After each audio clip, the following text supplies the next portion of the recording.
we've had a few international guests on this program before, and I always like to ask this question. It's shocking when I get very, very harsh answers, even amongst other English-speaking countries. But in one thing that's so great about the United States is our First Amendment. It allows us to say virtually nearly anything we want to say.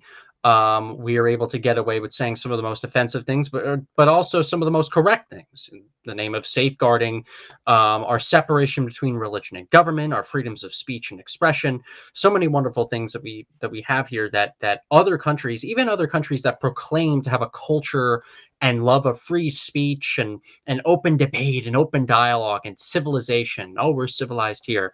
They have nothing compared to us. From your perspective, obviously you visited the United States several times. Compare Sweden and the United States. What benefits do you think that the United States has that Sweden just simply doesn't have? And maybe what are a few things that Sweden has that maybe the US doesn't have when it comes to this ability for the individual to be sovereign enough to fight back against this madness?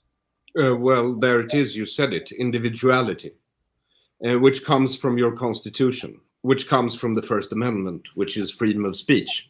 And as a comedian growing up, even in Sweden, stand-up comedy comes from the United States of America. It's a uniquely American form of art, I might be so pretentious as to call it art. I mean, you're basically telling jokes to people who like to drink on a weekday. But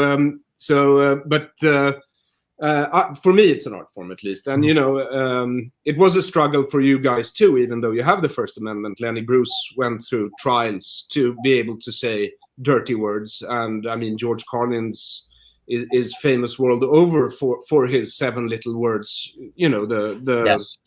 The classical routine of comedy. But Sweden is a bit different. I mean, Sweden is very proud of its freedom of the printing press that we were apparently one of the first countries in the world to have. But you have to remember that this was at the time a monarchy, still is a monarchy, but in name only. It's a social democratic monarchy. So it's a illogical mix of two things that really don't mix. But he doesn't. He's a figurehead, our king. He doesn't really have any power. You understand? Yes. Yeah.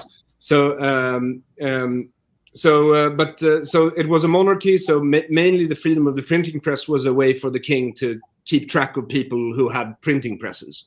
It was a list, basically. And then freedom of expression, you might say, we really got for real first in 1993 or 1994 when we joined the European Union. No freedom of expression before the late 90s? We had a freedom of expression, but you have to understand the difference between the United States freedom of expression and the European, you could say almost a pan-European variety of the same, which is the difference between positive and negative rights. So for you, it's a negative right. The government cannot stop you from saying whatever you want. You are born with vocal cords, and by virtue of them, even though you're dumb, you have hands, you can do sign language, you can do something, and they are not allowed to stop you. That's your starting point. Our starting point is the opposite. We have positive rights. So the government has given you this area of free speech, and your rights are not something you're born with in Sweden. It's more, in principle, if you're to go by the social democratic creed, something given to you and guaranteed by the government. And since those two starting points are so different, that affects culture immensely. What's so interesting about that is that we're already, well, I would say 10 years ago, we started to kind of see the university system in this country adopt this idea of positive rights when it comes to free speech. This idea of free speech zones started to become very, very, very popular on the American campus, where sure, I thought you have safe spaces.